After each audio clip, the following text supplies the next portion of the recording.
Welcome to This Explainer. Have you ever thought about the last time you filled out a medical form? You probably just assumed all that paperwork was there to protect you, to help heal you, right? Well, today, we're putting on our historical detective hats and stepping into the role of literary history professors to challenge that very assumption.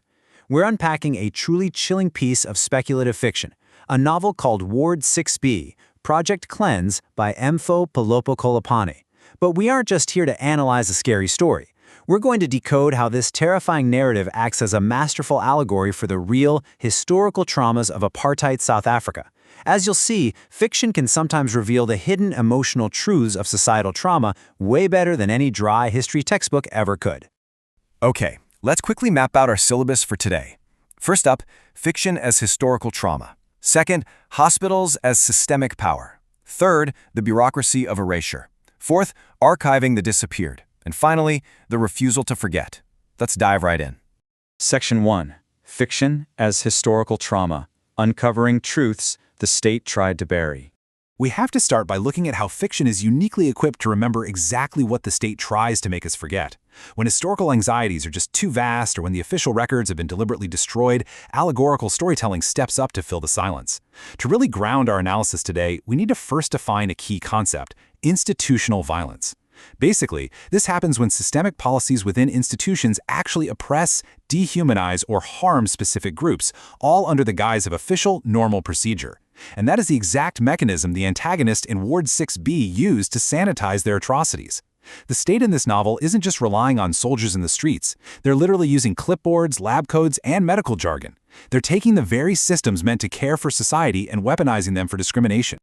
Moving on to Section 2. Hospitals as systemic power. The dual reality of Chris Hani Bargwanawat Hospital. The author does something incredibly bold here. They set this fictional nightmare within a very real place, Chris Hani Bargwanawat Hospital in Soweto. They transform the largest hospital in Africa into a chilling representation of systemic control. And this brilliantly sets up a core duality in the story. Above ground, you have this public reality of healing, miracles, resilience, daylight, and the maternity wing. But then down below, in the Ward 6B sub-basement, lies this deeply hidden reality of harvesting, systemic violence, hidden trauma, and cold storage. The author is practically demanding we look at how systemic power actually operates, how a public face of benevolent procedure can completely mask a visceral, state-sponsored medical exploitation that specifically targets marginalized bodies. All right, Section 3. The bureaucracy of erasure. Sanitizing atrocities through paperwork. The terror in this novel isn't just bloody and chaotic. Honestly, it's terrifyingly neat. Just look at the Department of Health and Welfare Transport Manifest pulled straight from the text. This is the absolute chilling normalization of evil. Human lives, their traumas, their futures, all just reduced to terms like cardiac tissue, neural samples, and units bound for export or classified locations. The horror is completely hidden behind typing pools, barcodes, and destination codes. It makes the atrocious seem, entirely mundane. The state in this fiction completely relies on bureaucratic forgetting and sterile data as its main tool of control. And we can see this go even further in the special instructions found in Dr. Van Zyle's files. These bullet points summarize the step-by-step rationalization of what the state is doing.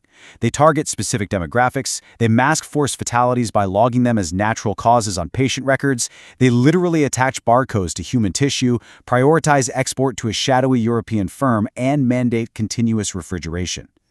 This right here is the profound moral implication of using science for discrimination.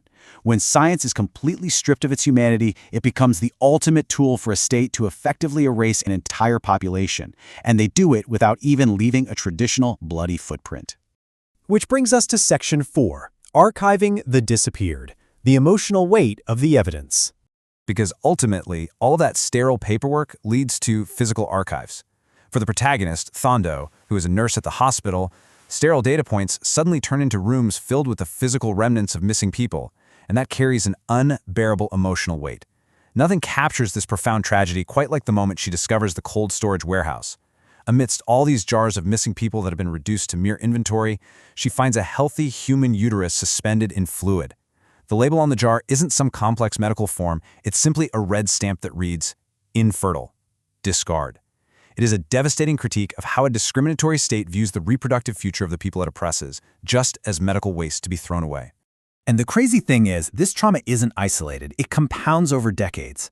By tracking these events chronologically across the novel's timeline, we really get to see the long-term scope of institutional violence. Back in 1976, a character named Lebo drives a white ambulance during the Soweto uprisings, looking the other way as the state just disappears bodies. Then in 1985, Pete, a hospital janitor, loads mysterious trucks for the military. Fast forward to 1990, and Project Cleanse is a fully operational pipeline shipping neural tissue. The author is showing us that state-sponsored dehumanization relies entirely on the quiet complicity of forgetting. It's an ongoing trauma that haunts survivors who felt they had to turn a blind eye just to survive. Finally, let's hit Section 5, the refusal to forget, the rebellion of memory against the archive. The core conflict of this novel is beautifully represented by two totally opposing viewpoints. Basically, if the state's ultimate weapon is erasure, then the ultimate resistance is remembering. First up, we have Dr. Van Zyl, the primary architect of this horror. His quote, "The stillborn requires symmetry, one soul without its twin is incomplete," perfectly encapsulates the sterile, clinical logic of the oppressor as he attempts to extract and weaponize the literal neural memory of the novel's twin protagonists, Kagiso and Kugosi. To Van Zyl, human connection, ancestry, even the soul itself, they're all just data points to be extracted, mapped, and deployed for state power. But then, you contrast that clinical evil with raw ancestral resistance. When Mama G, a traditional healer, faces the destruction of her herbal warehouse by state security forces, she does not back down. She declares that while they can burn the buildings and the physical records, they cannot burn what lives in the blood. She's saying that ancestral memory, identity, and shared history are indestructible forces. They exist entirely outside of the state's control. And that brings us perfectly to the core tagline of the novel. The body remembers what the archive destroys, both in the real history of apartheid South Africa and in this chilling allegory. When a government uses bureaucracy and violence to try and wipe away a people, when they scrub the floor plans and shred the intake forms, human culture, the human spirit, and the very physical memory in the blood will always, always outlive that state-sponsored erasure. So, as we wrap up this explainer, I want to leave you with a really provocative thought to chew on. If history is written by the living, who speaks for the archives of the disappeared? It's a heavy question, right? But this is exactly why speculative fiction is so incredibly vital for us as historians and as learners. It gives us a lens to bypass the sanitized official records and truly feel the weight of hidden historical truths.